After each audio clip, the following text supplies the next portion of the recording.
Thank you. Ms. MacGregor, I want to start with you. During your time, both on the transition team or since you've been nominated to be Deputy Secretary, have you engaged in any discussions about proposed sales of public land with either Department of Interior or transition team personnel?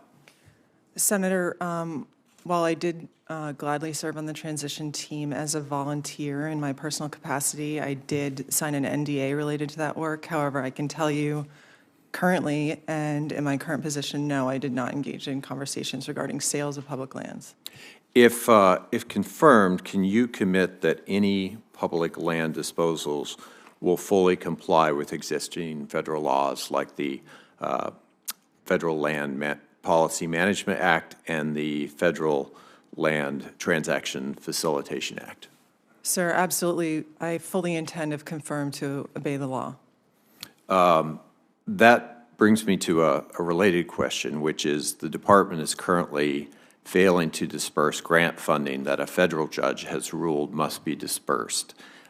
If you're confirmed, will you work to ensure that the department follows federal court orders? Sir, I'm not familiar with that particular case. However, I know in our discussions in your office, we got into several of those subjects, and I know they're very important to you, and absolutely I will commit to working with you on that. The Great American Outdoors Act is a very positive example of how this committee and Congress as a whole worked in a very bipartisan fashion with President Trump and with previous secretaries of Interior to provide permanent funding to the Land and Water Conservation Act. And that has had an impressive impact on states across the West, particularly in protecting and expanding hunting and fishing access, something I know that you are very passionate about, and wildlife habitat.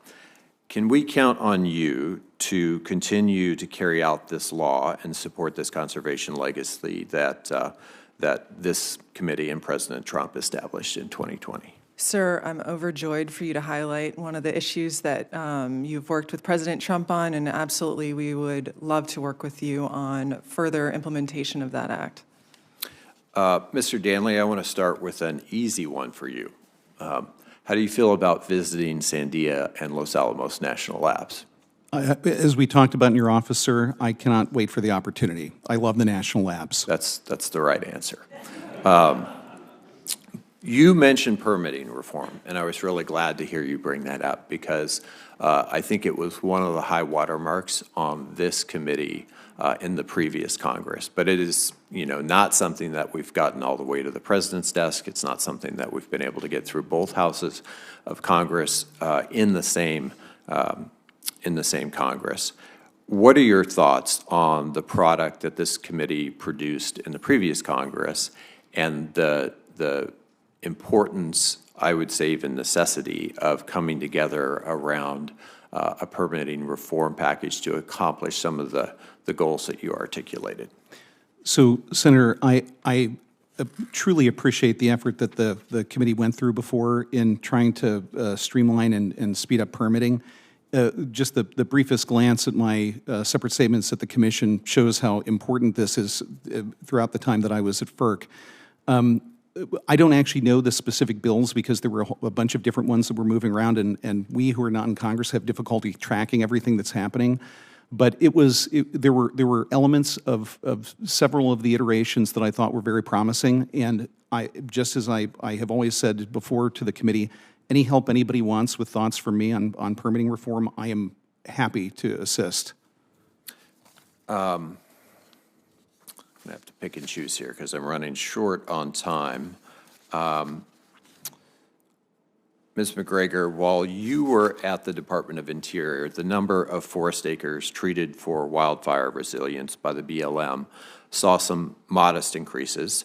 However, from 2021 to 2023, the BLM treated nearly 50% more acres for wildfire. And that wasn't by accident. It was because this committee funded, in particular in both the Bipartisan Infrastructure Law and the Inflation Reduction Act, You created funding streams to be able to deal with forest resilience and prepare to make sure that wildfires are not catastrophic when they do occur. Can you commit to continuing to implement the infrastructure bill and the IRA programs that are focused strictly on wildfire risk reduction? Sir, I was alluding to that conversation earlier, but I absolutely can commit to working with you on everything related to forest management. I know it's extremely important to so many on this committee. It's really important to a lot of humans living in the wildland fire interface, and it was absolutely a priority of President Trump the last time. Thank you. Senator Justice.